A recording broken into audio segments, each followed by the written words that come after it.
Muito bom dia a todos, sejam muito bem-vindos a mais uma live aqui no perfil Casamento Sem Brigas. Para quem não nos conhece, eu sou o Yuki, estou casado com a Paty desde 2013 e aqui nesse perfil nós ajudamos mulheres casadas e evangélicas a restaurarem seus casamentos, ainda que sejam à beira do divórcio.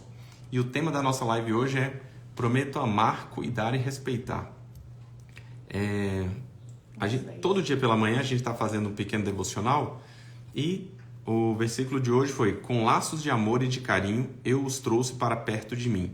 Eu os segurei nos braços, como quem pega uma criança no colo. Eu me inclinei e lhes dei de comer. Oséias 11, versículo 4. E aí, isso aqui encaixa dentro da ideia que nós tínhamos hoje já de conversar na nossa live no período da noite. Como no período da noite a gente não vai poder, a gente já está adiantando e juntando as duas coisas. Por quê? Recentemente eu comecei a ler um livro chamado Carinho, do Gary Thomas. E o que basicamente ele fala? Ele fala que normalmente quando a gente faz aquele voto de casamento, né, prometo amar e respeitar, prometo amar, cuidar e respeitar, normalmente as pessoas ficam muito atentas à questão de amar ou à questão de amar e respeitar. E elas acabam esquecendo a questão do cuidado. Interessante porque o amor, no livro ele traz, né, falando que o amor basicamente é o núcleo daquilo que sustenta o casamento. Só que quando você pensa no carinho, é aquele que traz tempero. E isso, principalmente para nós homens, eu acho que vocês vão concordar, quem está ouvindo aí, para nós pensar no marido carinhoso é meio que fugir um pouco da nossa lógica, daquilo que é costumeiro para a gente, né? Porque a gente... o cabelo que tá... Porque... quando a gente pensa nessa questão do carinho, parece que é muito fora da nossa própria personalidade. Só que isso não deve ser exatamente assim. E eu posso falar por experiência própria que ao longo dos nossos anos de matrimônio, eu fui evoluindo em relação a isso. Por quê? Porque, primeiro, eu não conseguia achar uma necessidade em relação a isso. Segundo, me parecia que o carinho estava totalmente relacionado a uma antecipação sexual. Então, quando que deve acontecer o carinho? O carinho deve acontecer quando a gente for ter os nossos momentos ali, os nossos momentos íntimos. Só que, na verdade, você começa depois a enxergar que o carinho vai muito além disso.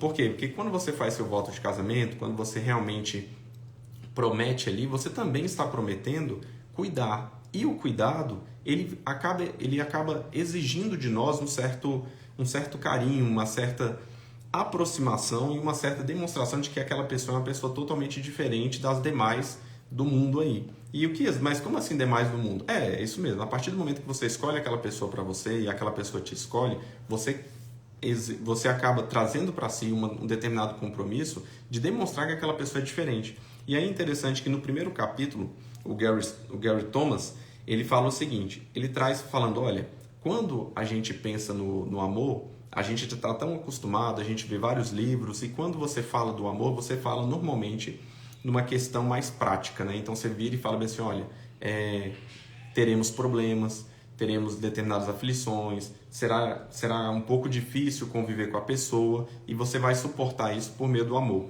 Quando ele fala do carinho, ele traz a ideia de falar, olha, mas o carinho, quando você pensa no carinho, você vai pensar numa coisa mais idealista. Então você vai pensar numa coisa que você não tem o costume de fazer, que você muitas vezes não consegue fazer, mas você vai idealizar como será, ou como seria um casamento assim, como seria um casamento onde esposo e esposa conseguiriam ser extremamente carinhosos um com o outro. E aí a ideia do carinho que ele traz é interessante, porque ele não traz uma ideia de carinho simplesmente do toque.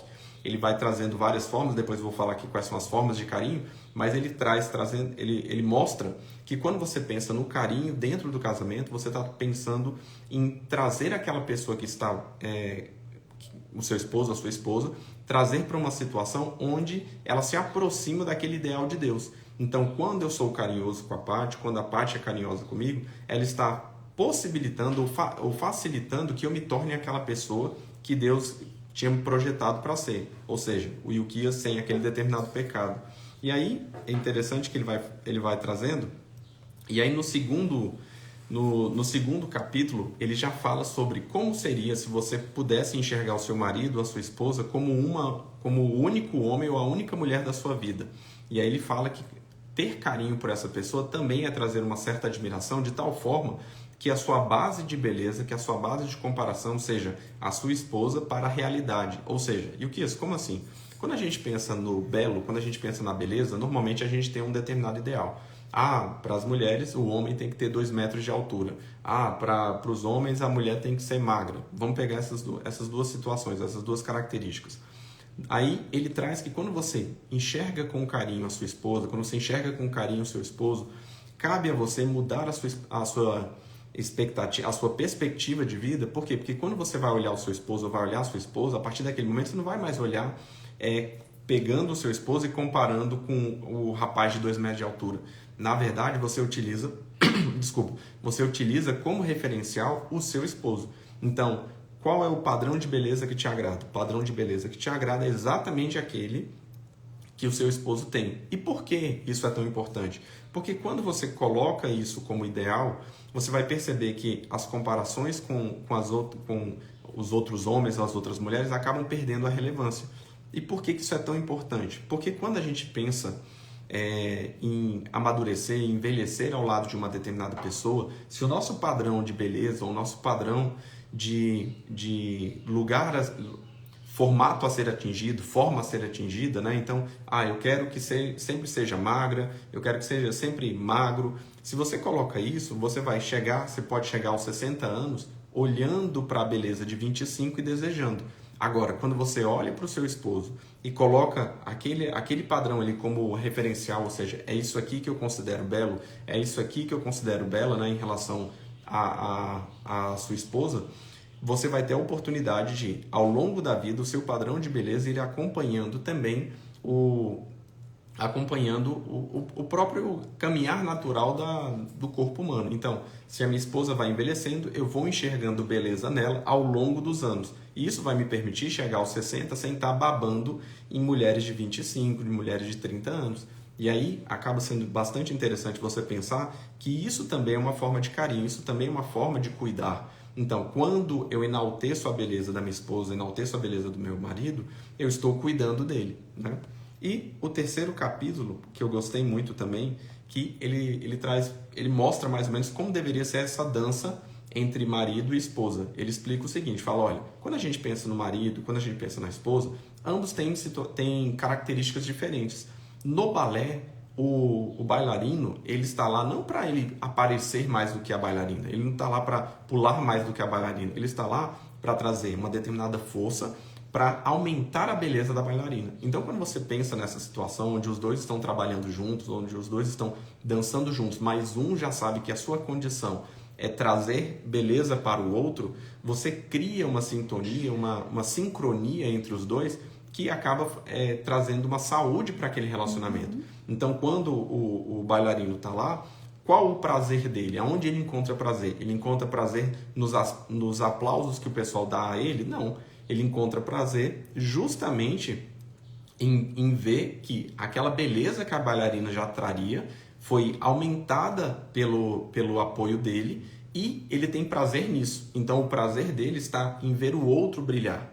E é interessante que quando ele fala isso, ele fala bem assim, olha, por isso nós, casados, nós temos que ter uma certa alegria, temos que conseguir termos um prazer em ver o outro ir bem, em ver o outro florescer, em ver o outro crescer, o outro aumentar a sua... crescer como pessoa, ser cada vez melhor. E aí ele fala, mas eu tenho que buscar isso não porque eu vou sentir esse prazer, mas você olha e aí você fala, cara, eu quero participar disso.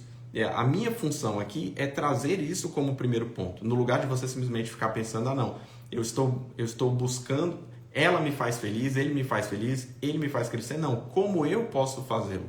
Feliz, como eu posso fazê-lo, né? Feliz, maior, entendeu? E aí ele vai dando casos práticos em relação a isso. Ele fala, olha, por exemplo, quando você vê que o seu esposo é tímido, ao estar ao lado dele, você o trata com carinho. Por quê? Porque sem você ali do lado, muito provavelmente ele não faria as coisas que ele consegue fazer agora. Aí ele dá o exemplo de ele conta uma determinada história que o rapaz era autista e a esposa dele o ajudava nessa adaptação social. Então ele pregava, ele era muito bom de exposição bíblica, mas ele tinha uma dificuldade muito grande em conseguir conversar com as pessoas, entendeu? Então ele tinha uma dificuldade de se posicionar na palestra ali. Então quando ele ia se expor, né, ela trazia, olha, você vai olhar mais nos olhos, você vai tentar focar mais na palestra, dar exemplos, você vai trazer conceitos mais simples, enxutos para o pessoal. Então e aí ela fala, olha, isso basicamente é exatamente a ideia de alguém que trata o outro com carinho. Ela estava pronta para deixá-lo brilhar. E aí, e isso não tem a ver com, mas competir, né? Uma competição. Não tem a ver com a competição. Tem a ver, sim, com você entender qual é o foco principal, entender o que realmente é mais difícil de ser feito. E aí ele ainda traz o exemplo, contando que uma vez perguntaram para um determinado maestro, perguntaram assim, qual é o instrumento mais difícil de ser tocado? Aí ele falou, o segundo violino. Aí ele perguntou, por quê? Porque quando você pensa no primeiro violino é o que faz o solo. O segundo é aquele que fica dando uma base para aquele, né, para que aquele realmente brilhe, para que aquele realmente desponte. Só que é muito difícil você ter alguém que vai tocar o segundo violino com a mesma disposição do primeiro. E aí isso também acaba encaixando dentro do casamento. Por vezes a gente não levanta pela manhã pensando assim, poxa, como eu poderia facilitar a vida do meu esposo hoje? Como eu poderia facilitar a vida da minha esposa hoje? Como eu posso acrescentar, transformar a vida da minha esposa numa vida mais fácil no dia de hoje? Como que eu posso transformar a vida do meu esposo numa vida mais tranquila hoje? E agir desse jeito é exatamente agir com carinho. Perceba que encaixa dentro do que ele tem falado, que é o quê? Quando você pensa, quando você raciocina desse jeito, você traz tempero pro seu relacionamento. Às vezes a gente pensa que a única coisa que falta é o amor. Não, eu não estou mais... Nosso relacionamento não tem mais amor, mas muitas vezes o seu relacionamento já deixou de ter carinho há muito tempo. E aí ele dá os exemplos de carinho. Ele fala, olha, elogie o seu cônjuge em público. E aí perceba que você pode pensar, por exemplo, eu tinha a ideia de que carinho era simplesmente toque. Então, se eu não estiver batendo na cabeça, se eu estiver passando a mão assim, não era carinho. Mas aí ele explica, fala, olha, elogiar o seu cônjuge em público, ou seja, trazer as qualidades que ele realmente tem e mostrar isso para as pessoas. E não precisa inventar. Exato, não, exatamente. Não é uma questão... você ter a capacidade de realmente olhar o seu esposo, olhar a sua esposa de uma forma sincera, até de uma forma investigativa e descobrir o que realmente ele tem de bom. Porque aquilo que não tem de bom a gente consegue enxergar de forma muito simples, de forma muito fácil. Então, quando você começa a buscar isso, poxa, eu quero fazer determinados elogios, elogie de forma pública, já que muitas vezes você critica de forma pública, né? E aí o segundo, diga ao seu cônjuge o quanto ele é importante para você. Às vezes a gente tem aquela impressão de que ele sabe, né? Ele já sabe a importância que ele tem na minha vida, ela já sabe a importância que tem na minha vida e a gente simplesmente não fala. E aí ele fala, olha, falar isso em voz alta, falar para aquela pessoa que ainda que ela saiba, você vai confirmar isso, é uma demonstração de carinho.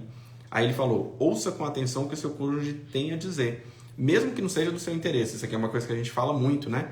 Ainda que o assunto não seja aquele assunto que você tem o objetivo de ficar ouvindo aquilo ali, ai meu Deus, meu sonho é entender sobre maquiagem. Não, escute o outro, porque isso também é uma demonstração de carinho. Faça algo especial. Isso aqui a gente já tem mais ou menos uma noção, né? Não, café da manhã, um presente, alguma coisa nesse sentido, a gente já consegue enxergar. Aí ele também traz, demonstre interesse pelos hobbies e paixões do seu cônjuge, que é exatamente você fazer parte do universo, né? Desse universo chamado cônjuge que a gente sempre fala. Então, a partir do momento que eu penso em você, eu falo, não, eu quero fazer parte disso aqui. Isso aqui é importante para mim? Não, mas ela é. Então, como ela é importante, eu vou tentar entrar um pouco nesse mundo dela. E aí a gente tem sexto, seja paciente com os defeitos do seu cônjuge. Isso aqui é interessante porque quando a gente pensa numa ideia cristã, numa ideia do relacionamento cristão, evangélico ali, quando a gente pensa nesse casamento, a gente tem que pensar o seguinte, poxa, eu gostaria que meu esposo e minha esposa não tivessem nenhum pecado, mas eles têm pecados. Como que eu vou lidar com isso? Eu vou lidar com paciência. É lógico que a gente lidar com paciência não quer dizer simplesmente aceitar e falar que essa pessoa vai ser assim para sempre, mas também compreender que a imperfeição faz parte, né? E a gente vai para o sétimo, que segue na mesma linha, que é perdoe seu cônjuge quando ele errar. Ou seja, a partir do momento que eu tenho como consciência que aquela pessoa é uma pessoa imperfeita, e isso vai estar sempre ali no nosso dia a dia, eu passo também a entender que se tem um determinado problema, a forma de resolver esse problema é o perdão. É lógico que existe um tratamento entre essa pessoa e Deus, mas também existe um tratamento no próprio funcionamento do casamento, que é por mesmo. Exatamente, entre humanos, que é por meio do perdão. E como que a gente facilita isso? Lembrando que fomos perdoados primeiro por Deus, né?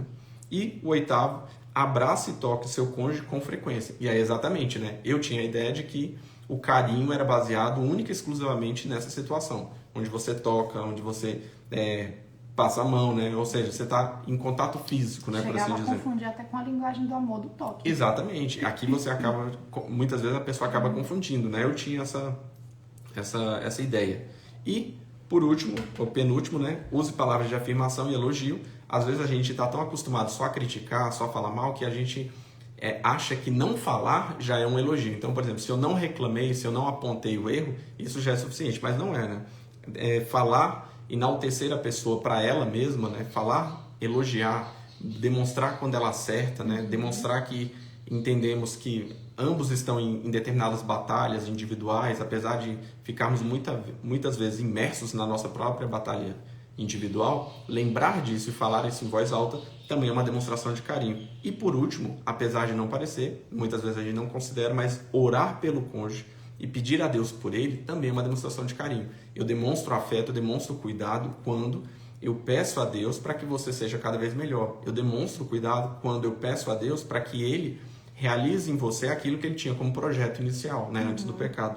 Então, são essas demonstrações de carinho que muitas vezes a gente fica ali na ideia do casamento, lembrando só do amor e do respeito, não que não sejam importantes, mas lembrar do carinho traz uma leveza e traz um tempero para o nosso relacionamento diário. Especialmente porque tem várias vertentes, né, para serem exploradas. Exatamente. E aí, por isso que eu trouxe aqui, né, que existem várias formas de você demonstrar esse carinho. Pessoal, foi um prazer. Hoje a nossa live foi uma live atípica, né, fora do horário. Juntamos aí a live do devocional com a live do nosso assunto. O nosso assunto hoje era amor e sexo, então pegamos mais voltados para o amor, tendo em vista que o carinho acaba sendo um reflexo disso, né, um reflexo do amor.